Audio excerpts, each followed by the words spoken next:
I'm Teisha Bader with Shalom TV's News Update. Ynet reports, referring to a news item from the French news agency AFP, that the United Nations has now added its voice to calls for Israel to halt its plans to build new settlements in the West Bank and East Jerusalem. According to the report, UN Undersecretary General for Political Affairs Jeffrey Feltman said, "We urge the Israeli government to respond to international calls to abandon these projects."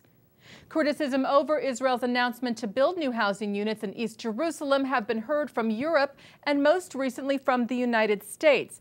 As you may have seen on IBA News, U.S. State Department spokeswoman Victoria Nuland told reporters that the new building plans are provocative and are counterproductive to peace. Earlier in the day, Israel's Prime Minister Benjamin Netanyahu reaffirmed his commitment to build in Jerusalem.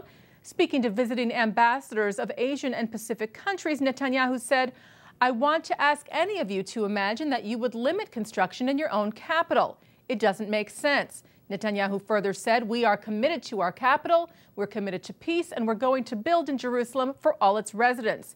This is something that has been done by all previous governments. This is something that my government will continue to do."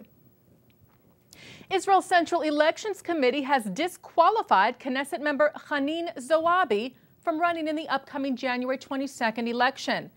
The Arab lawmaker had been accused of incitement and of undermining Israel and the IDF by participating in the 2010 flotilla that set out to break Israel's naval blockade of Gaza. Israel's Attorney General Yehuda Weinstein had rejected calls to disqualify Zoabi on Tuesday, saying there was not enough evidence to support the request. However, on Wednesday, the Elections Committee met for an official review, and ultimately 19 committee members voted in favor of a disqualification, 9 opposed and 1 abstained. Zoabi reacted to the decision, saying it was illegitimate and undemocratic, and criticized the committee members for ignoring the Attorney General's ruling that had rejected her disqualification.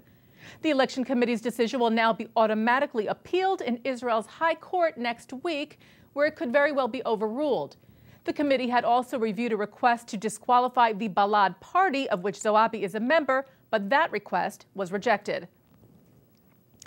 The Times of Israel referred to a report from the London-based Arab daily Al Hayat, which said that Hamas will select an heir to their current political leader Khalid Mash'al next week. Mash'al had told a meeting in Cairo of Hamas leadership in September that he would not be running in upcoming elections for the leadership post. The Al Hayat report pointed to current deputy chief in Hamas Musa Abu Marzouk as the frontrunner to fill the role. When Abu Marzouk was asked by the paper about future dialogue with various parties, he said, "We have no reservations on communicating with any international party, be it the Americans or others, but we utterly reject contact with the Israelis. That issue," he said, "is definitely not on the table." The JTA reports that the Hungarian parliament has passed an amendment to punish politicians who use abusive speech. The amendment, which was passed on Monday, came in response to inflammatory remarks made last month by far-right-wing Jobbik party leader Martin Gyöngyösi, asking for Jews and Jewish members of Hungary's parliament to be listed who pose a national security risk to Hungary. The amendment would subject lawmakers and others appearing in parliament to fines as well as physical removal from the premises if they use, quote, blatantly abusive language, unquote, which includes insulting an individual or a group regarding their nationality, race, ethnicity, or religion. The amendment was approved with 262 voting in favor, 47 against, and 48 abstentions. And finally today, Human Rights Watch, an international non-governmental organization, has removed UN Special Rapporteur on Palestinian Human Rights Richard Falk from one of its local committees.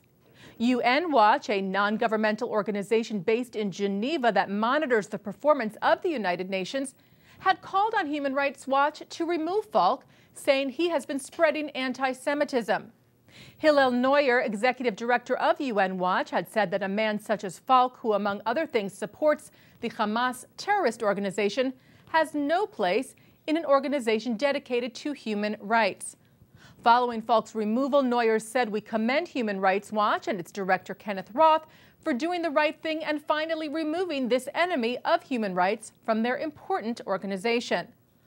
Falk, who is himself Jewish, has also compared Israel's treatment of the Palestinians to the actions of the Nazis. Falk was removed on Tuesday from his post at Human Rights Watch's local Santa Barbara committee. And that's Shalom TV's news update. I'm Teisha Bader.